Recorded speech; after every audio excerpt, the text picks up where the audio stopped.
Secundaria segundo grado. Ciencias. Física. Del cielo al suelo.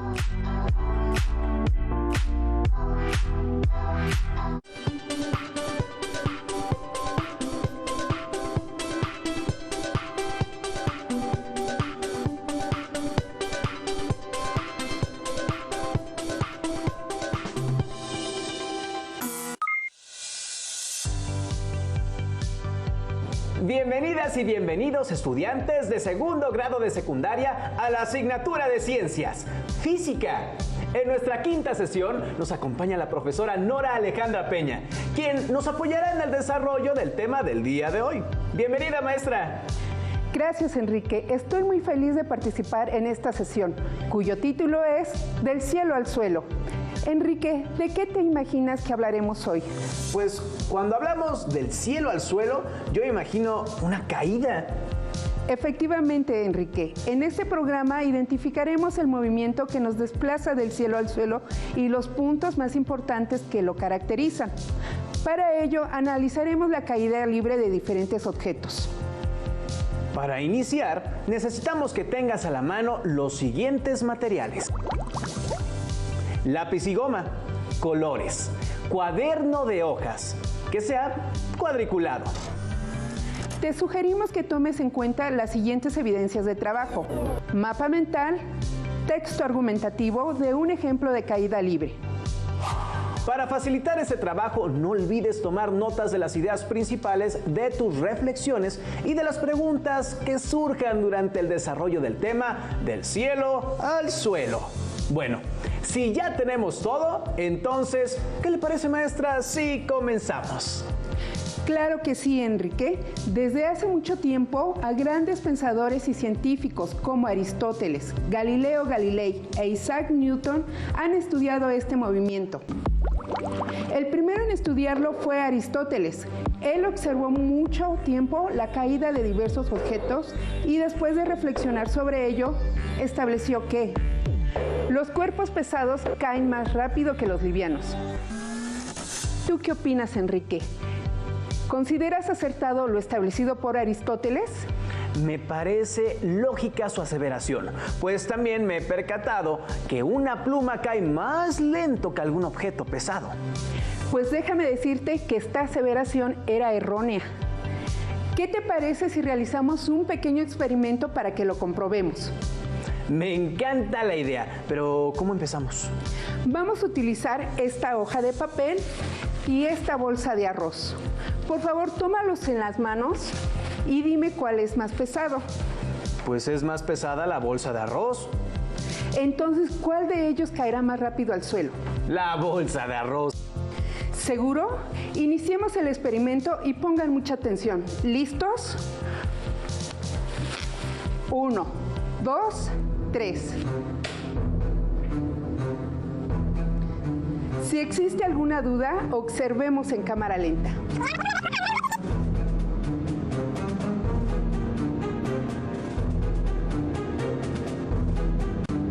Se lo dije, llegó más rápido la bolsa de arroz porque pesa más que la hoja. Dame otra oportunidad, pero esta vez haré bolita la hoja de papel. ¿Estás de acuerdo en que sigue siendo la misma hoja? Sí, sigue siendo la misma hoja, pero aún así la bolsa de arroz pesa más y va a caer primero. Repitamos el experimento. ¿Listos? 1, 2, 3.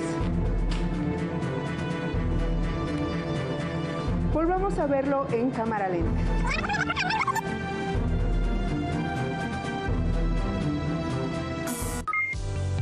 Pero, ¿qué pasó? Si era la misma hoja. Efectivamente, era la misma hoja, solo que existió una variante entre nuestro primer experimento y este que acabamos de hacer. ¿Te diste cuenta cuál fue la diferencia entre los dos? Que la hoja tiene otra forma. Me encanta que seas tan observador, pues esta es la base del método científico, que inició Galileo Galilei 2000 años después de que Aristóteles realizara esta aseveración.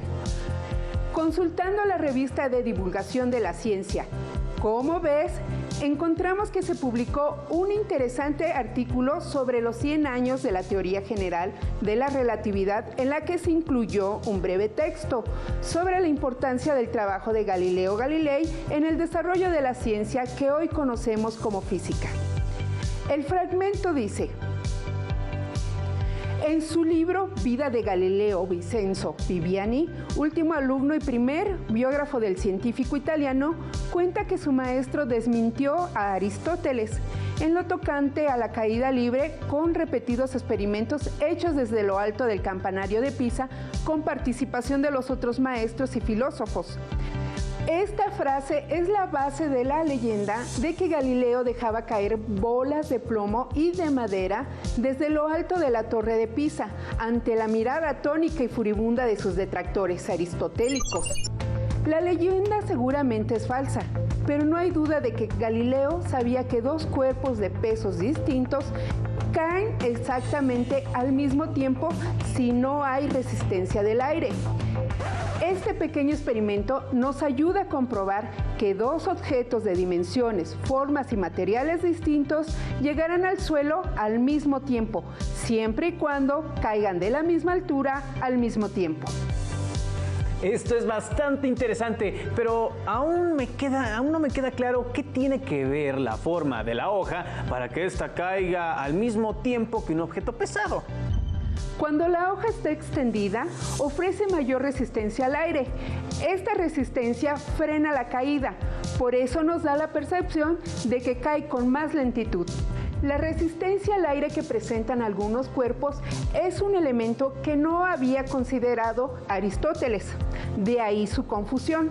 Por eso, cuando hicimos bolita la hoja, eliminamos la mayoría de resistencia al aire que tenía y cayó al mismo tiempo que la bolsa de arroz.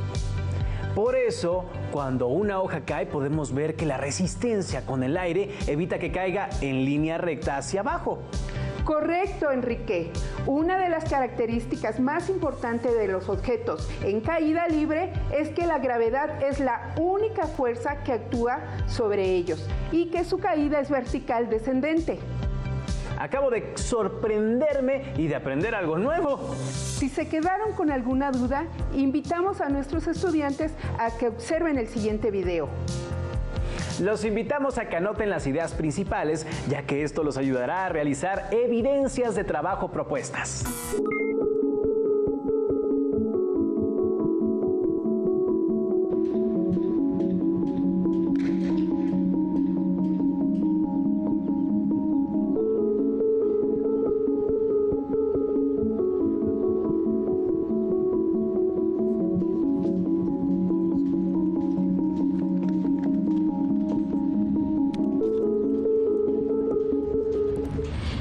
Estos corredores no hay quien los alcance. Logran las mayores velocidades que cualquier corredor haya realizado. Parece sencillo cómo estos atletas logran correr estas distancias en tan poco tiempo. Segundos prácticamente. Velocidad, aceleración, distancia y tiempo sabemos que tienen que ver directamente con el movimiento. ¿Creen que la caída de los cuerpos también tenga que ver con estos conceptos? ¿En qué se parece el movimiento de estos atletas al de caída libre? Si pensamos en la posibilidad que tiene un cuerpo de caer libremente, ¿su caída dependerá de su masa? ¿Conservará su dirección y sentido durante toda esa caída? La caída libre de un cuerpo se da bajo la influencia de la acción de la gravedad. Se sabe que un cuerpo cayendo libremente se acelera de forma constante, conservando su dirección y sentido durante la caída. Si dejas caer dos objetos de distinta masa desde una misma altura, ¿cuál llegará primero al piso? La que tenga mayor masa, porque es más pesada. El que pesa más, por la fuerza de gravedad. El de más peso. ¿Por qué? Porque agarra mayor velocidad a la hora de caer. Yo creo que las dos, porque están a la misma altura y le pones la misma fuerza, no importa la masa. Seguramente han visto que cuando un cuerpo se mueve sobre un plano inclinado, su velocidad aumenta poco a poco hasta llegar a la base del plano. El cambio de velocidad puede apreciarse al comparar el tiempo que tarda un objeto en recorrer segmentos iguales de longitud conforme pasa el tiempo. Esta evidencia se puede tener tanto en el movimiento horizontal como en el vertical. En una caída libre, la aceleración que experimenta un objeto es de 9.8 metros por segundo cada segundo a nivel del mar. Los cuerpos que caen libremente lo hacen en forma vertical. Poco a poco van aumentando su velocidad de caída de manera constante, es decir, se aceleran, a menos de que algo se los impida. Por ejemplo, un paracaidista, antes de abrir su paracaídas, cae libremente en forma vertical debido a la aceleración de la gravedad.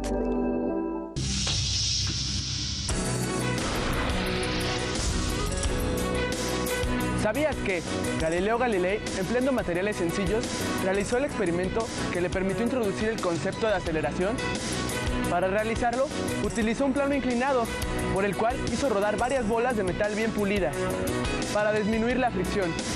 Observó que entre más inclinado estaba el plano, más aceleraba una bola. Incluso, si la inclinación era de casi 90 grados, el objeto se movía prácticamente igual a una caída libre. Esto sucedía con las bolas de distinta masa.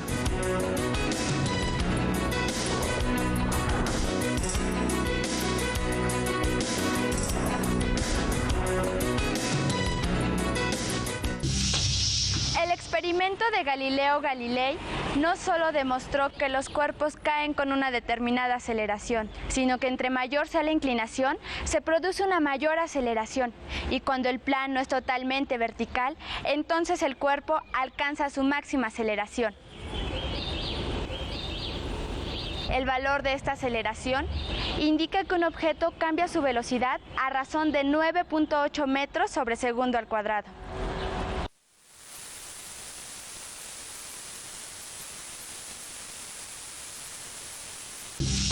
¿Cuál de estas dos hojas de papel caerá más rápido? A, la extendida. B, la compacta. C, ambas. La forma es un factor que influye en la caída de los cuerpos. De hecho, aquellos que están extendidos no presentan una caída totalmente libre. Es fácil demostrar cómo, en presencia de aire, los cuerpos compactos caen más rápidamente que los extendidos. La caída de los cuerpos no depende de su masa. Si un cuerpo cae libremente, se ve influenciado por la fuerza de la gravedad. Entonces, la aceleración que ejerce esta fuerza es constante y uniforme y recibe el nombre de aceleración de la gravedad.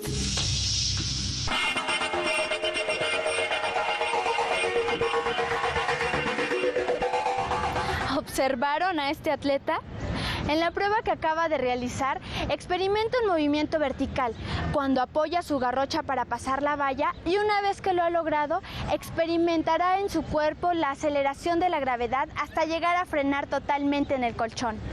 ¿Lo vemos en cámara lenta?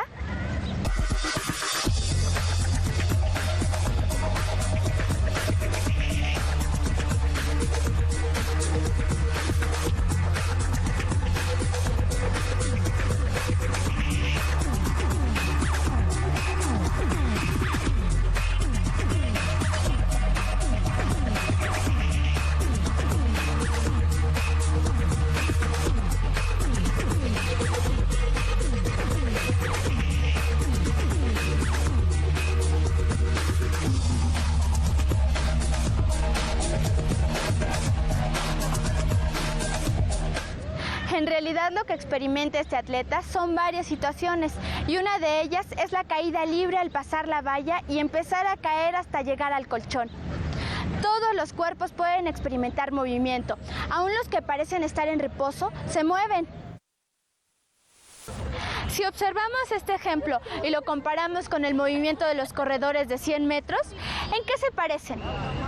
En ambos casos el movimiento presenta una trayectoria rectilínea y es acelerado. Recordemos que si la distancia que recorre un objeto es la misma en los mismos intervalos de tiempo, entonces se dice que su velocidad es constante. Además, al caer libremente, los cuerpos experimentan la misma aceleración sin importar su masa. Gracias a estos conocimientos se cuenta con aplicaciones para nuestra vida diaria, como los toboganes, que deben tener perfectamente calculada la inclinación y con ello evitar que quienes lo usen caigan demasiado rápido y logren frenar a tiempo. O el diseño de los paracaídas, para disminuir la aceleración y que los paracaidistas puedan llegar a tierra suavemente. Gracias por acompañarnos a ver este video. Maestra, ¿nos puede apoyar para rescatar las ideas principales? Antes que nada, es importante aclarar que todos los ejemplos que aquí vemos son aproximaciones al movimiento de caída libre ideal. De hecho, un clavado o dejar caer las llaves desde alturas pequeñas son muy buenas aproximaciones. Aclarando esto, debemos destacar que la caída libre de un objeto se da únicamente bajo la influencia de la acción de la gravedad. En la caída libre, la aceleración que experimenta un objeto es de 9.8 metros por segundo al cuadrado por cada segundo que cae. Es decir, se aceleran de forma constante. Los cuerpos que caen libremente lo hacen de forma vertical. La forma de los objetos es un factor que influye en la caída de los cuerpos. Los cuerpos extendidos no presentan una caída totalmente libre debido a la resistencia del aire. Al caer libremente los cuerpos experimentan la misma aceleración sin importar su masa. Con esta información ya podemos construir nuestro mapa mental. Así es, Enrique. Sin embargo, me gustaría que realizáramos otro análisis para apoyar a los estudiantes que nos acompañan en esta sesión a despejar cualquier duda. Analicemos los siguientes ejemplos e identifiquemos las trayectorias, las formas que tienen los objetos que caen y las fuerzas que interactúan con él para determinar si se trata de una caída libre. Pues a practicar lo que hemos aprendido. Enrique, ¿alguna vez has sentido los efectos de la caída libre? Francamente, no creo, pues nunca me he lanzado en un paracaídas. Efectivamente, al menos al principio de la caída. Y claro, cuando no se ha abierto el paracaídas, lanzarnos así puede ser un buen ejemplo de caída libre. Sin embargo, pocos podemos hacerlo. Otro ejemplo más accesible para percibir la sensación de caída libre durante una fracción de segundos es cuando nos subimos a algunos juegos mecánicos. Observemos la siguiente imagen. Enrique, ¿consideras que en este juego mecánico es posible observar el movimiento de caída libre? Pues lo que puedo ver es que la pendiente está muy inclinada, casi está de forma vertical. La forma del carrito considero que es compacta. ¿Y el teleauditorio que nos acompaña, qué piensa? ¿Consideran que es un claro ejemplo de caída vertical? Analícenlo con calma y argumenten su respuesta.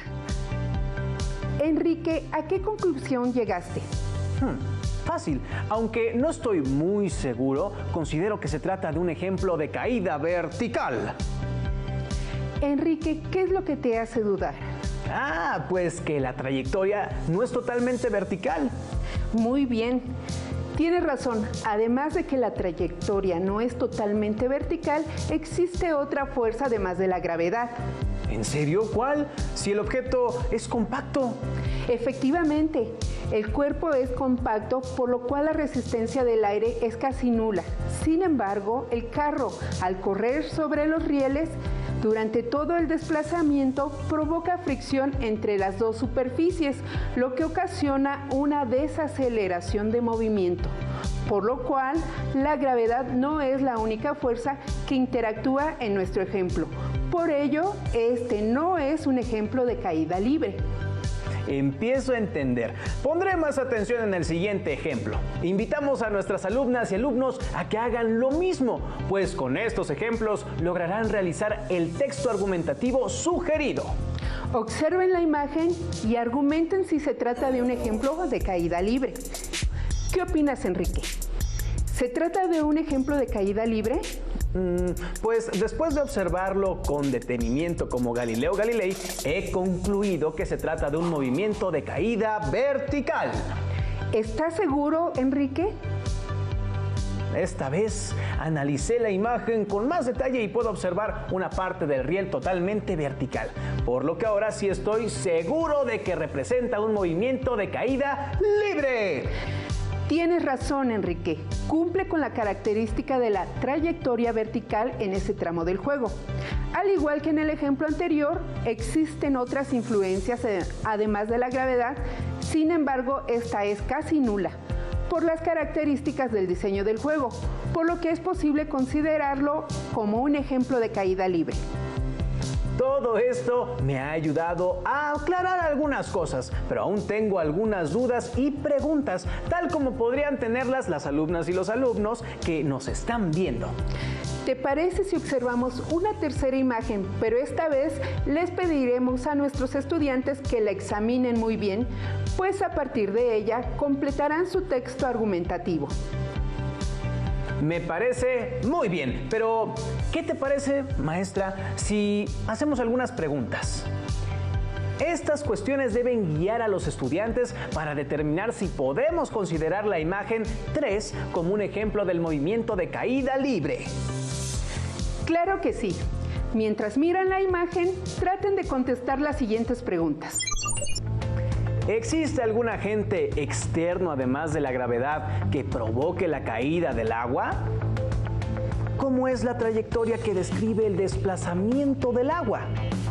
¿Consideras que existe resistencia del aire en la caída del agua? ¿Identificas qué es lo que sucede al caer el agua sobre las paletas de la rueda? Es importante que trates de contestar todas las preguntas, pues con base en ellas te será más fácil redactar un texto argumentativo. Con estos cuestionamientos en mente, les pedimos a nuestras estimadas alumnas y alumnos que examinemos con detenimiento la siguiente imagen. ¿Qué opinan, estimados estudiantes? ¿Cuál es su conclusión? ¿Tenemos un ejemplo de caída libre? Pues sin temor a equivocarme, estoy seguro que la imagen ejemplifica totalmente una caída libre. Tienes razón, Enrique. Para empezar, existe un momento en que el agua solo es influenciada por la fuerza de gravedad, lo que provoca una caída vertical descendente. Por otro lado, no se observa resistencia por parte del aire. Exactamente. Ya que si examinamos con detalle, podríamos ver que el chorro está compuesto por miles de gotas cuya forma es muy aerodinámica. Es decir, su forma es tal que se elimina la fricción del aire. Lo que me encantó es ver que este tipo de movimiento lo podemos utilizar en la generación de energía eléctrica. Por ello la importancia de estudiar este movimiento. Enrique, ¿conoces otra aplicación en nuestra vida diaria? En el video que observamos vi que hay casos que tienen que ver con la caída libre. Entre ellas, la aplicación que viene a mi mente es la aviación. Tienes razón, Enrique. En algunos casos se prueban aviones en caída libre o se les deja caer para simular efectos de ingravidez. Pero también se utiliza en la industria de alimentos para separar frutos, nueces y semillas, en la manufactura de recipientes de vidrio, en molinos de agua y de manera más sofisticada en la generación de energía eléctrica y en nuestra recreación, ya que algunos juegos mecánicos y toboganes, como vimos en el video, aplican este concepto. Ahora entiendo por qué es importante estudiar y comprender el movimiento de caída libre. Así es, Enrique. Para cerrar esta sesión y fortalecer el tema, les pedimos a nuestros estudiantes que nos acompañen que observen el siguiente video. Tiene razón, maestra. Creo que a todos nos ayudaría mucho hacer un repaso. Por favor, presten atención al video.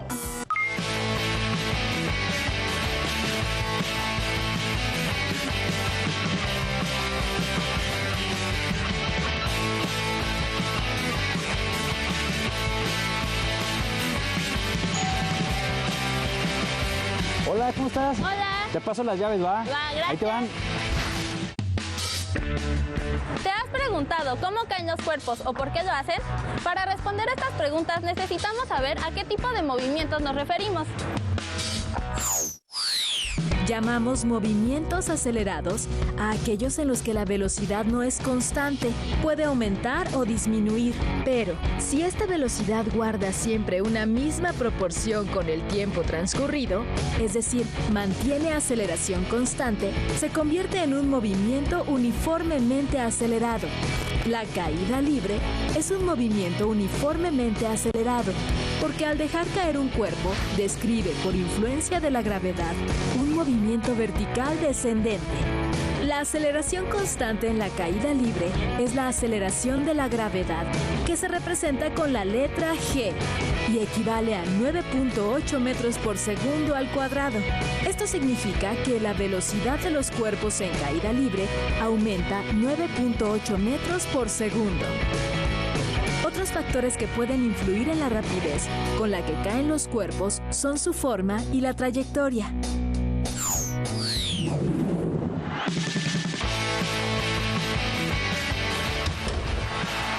Hola Manuel, ¿qué haces? Hola, estoy viendo una prueba de clavados desde la plataforma de 10 metros. Mira, está participando la mexicana, Paola Espinosa. ¡Wow! Es en caída libre. Así es, de hecho, el clavado de Paola es un movimiento vertical descendente con aceleración constante.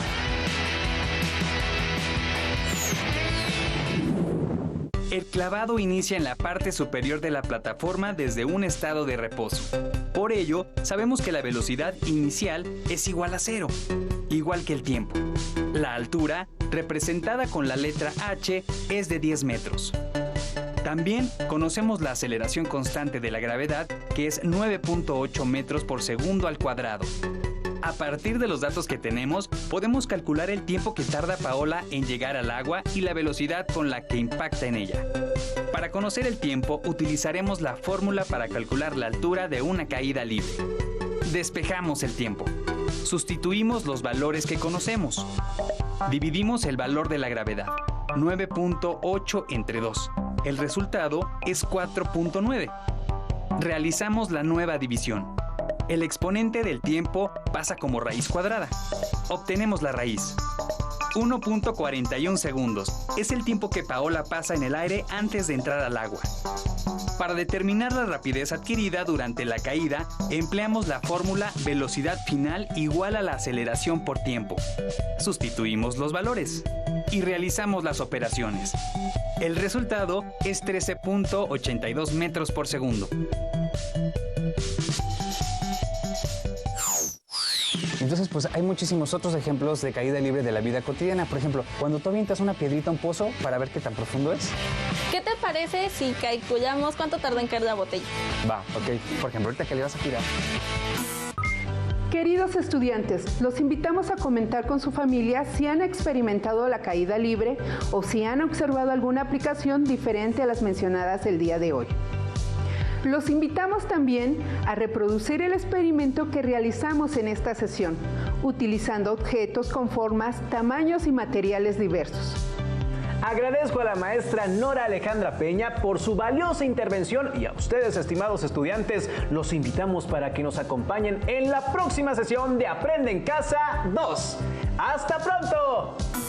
Si tienes dudas o necesitas ayuda, llama al Centro de Apoyo Pedagógico a Distancia.